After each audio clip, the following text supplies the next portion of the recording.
നാളെ പരലോകത്ത് നമ്മളെത്തുമ്പോൾ അവിടെ അങ്ങനെ ചില ആളുകളുണ്ടാകും. താഴ്ന്നു നിന്ന മരച്ചില്ലയിൽ തലമുട്ടാതിരിക്കാൻ റസൂലുള്ളാഹി സ്വല്ലല്ലാഹു അലൈഹി വസല്ലം കുനിഞ്ഞു നടന്നിടത്ത് ആ മരവും ചില്ലയും ഇല്ലാതിരുന്നിട്ടുകൂടി അവിടെ എത്തുമ്പോൾ തലകുനിച്ച് നടന്നിരുന്ന അബ്ദുല്ലാഹിബ്നു ഉമർ റളിയല്ലാഹു അൻഹു. റസൂൽ നടന്നതുപോലെ നടക്കാൻ ഇഷ്ടപ്പെട്ടവർ, അദ്ദേഹത്തിന് പ്രിയപ്പെട്ട വസ്ത്രവും ഭക്ഷണവും സ്വന്തത്തിനായി ഇഷ്ടപ്പെട്ടവർ, ജീവിതത്തിന്റെ ഓരോ ചുവടിലും റസൂലിനെ ചേർത്ത് വെച്ചവർ. അവർക്കിടയിൽ നമ്മളുമുണ്ടാകും.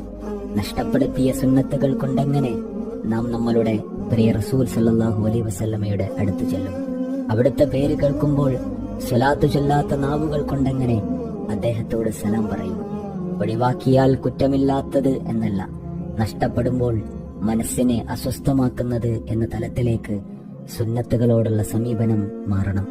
ഒരു സുന്നത്ത് അനുഷ്ഠിക്കാൻ അവസരമുണ്ടായിട്ടും അതൊഴിവാക്കി നമ്മളുടെ തിരക്കുകളിലേക്ക് ഇറങ്ങിപ്പോകുമ്പോൾ നന്മകൾ അതത്ര ചെറുതാണെങ്കിലും നിസാരമാക്കരുത് എന്ന പ്രവാചകാധ്യാപനം നമ്മളെ തിരിച്ചു വിളിക്കട്ടെ.